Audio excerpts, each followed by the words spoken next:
Ladies and gents, we are more than halfway done with Season 6. Welcome to Setup Wars episode 328. Sit back and relax and let the Setup Wars begin.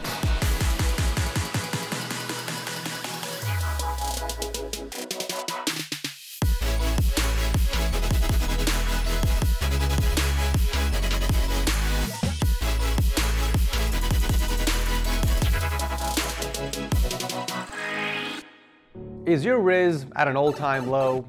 Have you been on a never-ending search for your soulmate with no luck? Well, look no further, because with the Jisoo Life Neck Fan Pro 1, you will double your Riz instantly, all while staying cool. The bladeless neck fan features a twin-turbo brushless motor with an adjustable speed using a knob on the side. It's the perfect solution for you sweaty cheeks gamers out there, especially during the summer. Toss away your boring desk fan and upgrade to the Neck Fan Pro 1. It literally goes where you go. You want to take a break from gaming to drop a quick deuce? No problem. The Neck Fan Pro 1 will keep you cool during all your activities. Equipped with a 5000 mAh battery, it will last longer than Pete Davidson's next relationship, bringing you up to 17 hours of cooling. The LED on the side shows the current airspeeds and the remaining battery life, which is pretty cool. But the best part is that it's extremely comfortable. You will barely notice that there is a giant fan around your neck. You can adjust the fan how you like to reduce skin pressure, and it doesn't stick to your body. So what are you waiting for? Your Riz to randomly improve? Let the Jisoo Life Neck Fan Pro 1 help you out.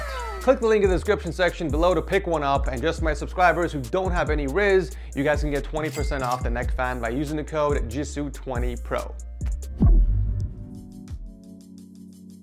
Kicking off the episode is Jaden and his gorgeous tropical inspired gaming setup. Man, I am obsessed with those colors. I don't care how many times I've already seen it. They just look so damn good together. I'm getting Miami Vice vibes with the mixture of the colors and the greenery. So Jaden is a store man at a grocery store in New Zealand, and this is his oasis, a place where he can kick back, watch Twitch streams, game, and do a bit of video editing for YouTube. We got that beautiful TIE Fighter monitor layout with triple 27-inch 1440p displays hooked up to his Linman countertop. It definitely looks like you're a man of minimalism, so why not clean up the look a little bit? You can flip the two verticals so that the bezel is on the outside and get rid of the taskbar on your extra monitors if you really want to. Now for peripherals, he's rocking a Ducky 1.2 Mini paired with a Final Mouse Air 58 and a matching custom coil cable to go along with it. Also, you might want to toss your mousepad in the washer to get rid of those coffee stains. There aren't any speakers for the setup, but he does own a HyperX Cloud 2 headset that he cycles between his PS5 and the PC.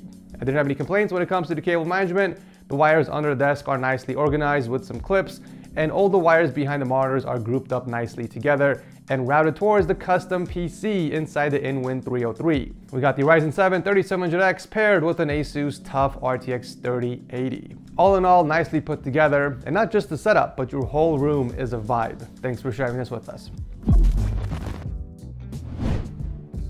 Coming in hot, we have another TIE Fighter monitor setup, although this one has the more optimal orientation with the bezels facing the outside. Logan is currently a university student that's studying computer science, and this is the setup he built in the span of 2 months for coding, editing, some Photoshop, and extensive gaming. We got a 34-inch ultrawide in the middle, sandwiched by two 27-inch monitors, which are all hooked up to his back-end countertop.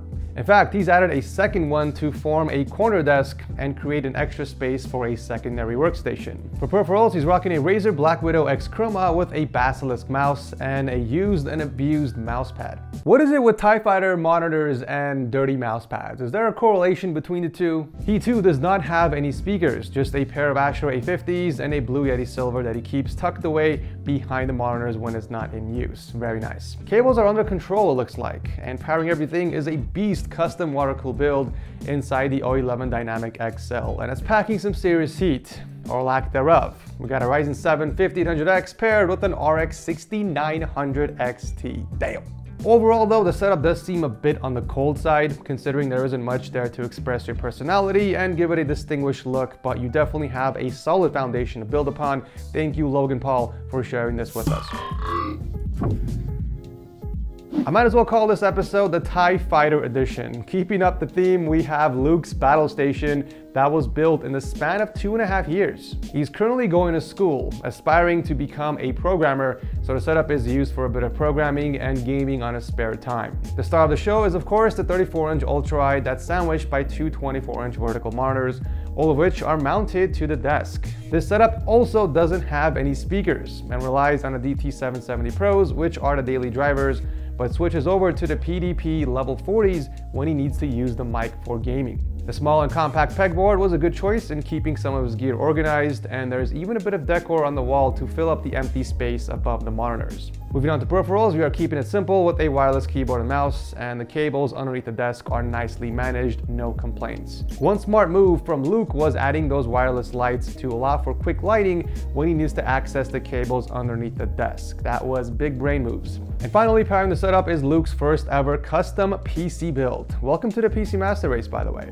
It's got the i5 11600KF and the Gigabyte RTX 2060 with plans to upgrade to an RTX 3080 eventually. A very nicely put together setup. Good luck on your studies and thank you for sharing this with us.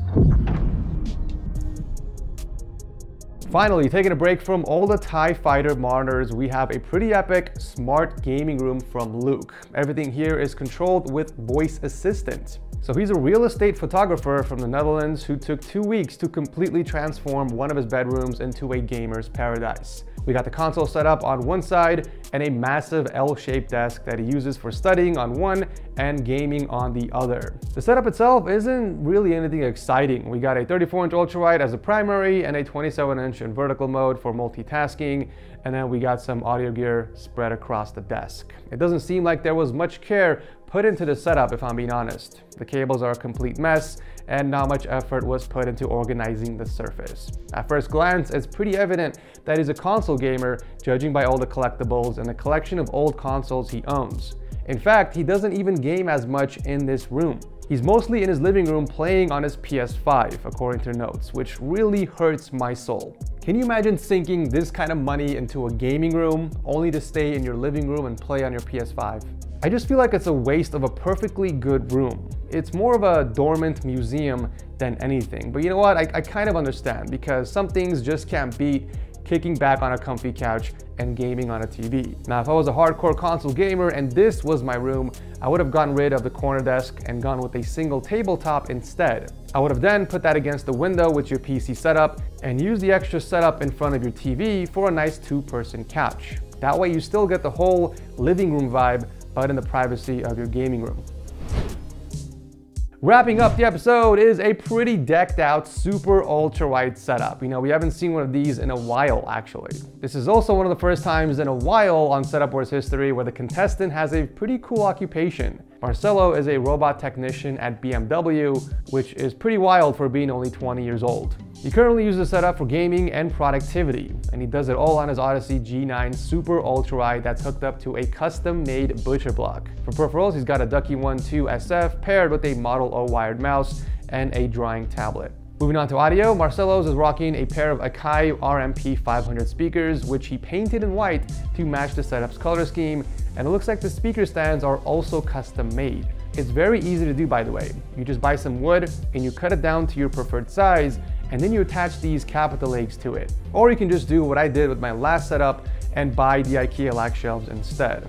They are large enough to fit even the biggest speakers, but keep in mind that you will have to drill into your desk to hook up the stands. Aside from the speakers, he also has a pair of Sennheiser HD58Xs and a dedicated mic for in-game comms, and possibly some singing, judging by those musical notes and guitars. You know, you usually see clouds on the ceiling with a ton of RGB in them, but I kind of like what Marcelo did with the clouds in his setup. It's refreshing to see something different, and plus I think it contributes to the story he's trying to tell with the Gundam suits. Powering it all is a custom painted mini ITX build that he hid underneath his desk using one of those under-desk PC mounts. It's equipped with the Ryzen 9 5900X and an MSI RTX 3070. That's honestly the best place to put a PC that doesn't have a side panel and if your desk is motorized. It stays off the ground, so it prevents your PC from collecting a lot of dust and dirt, and plus it also moves with your desk.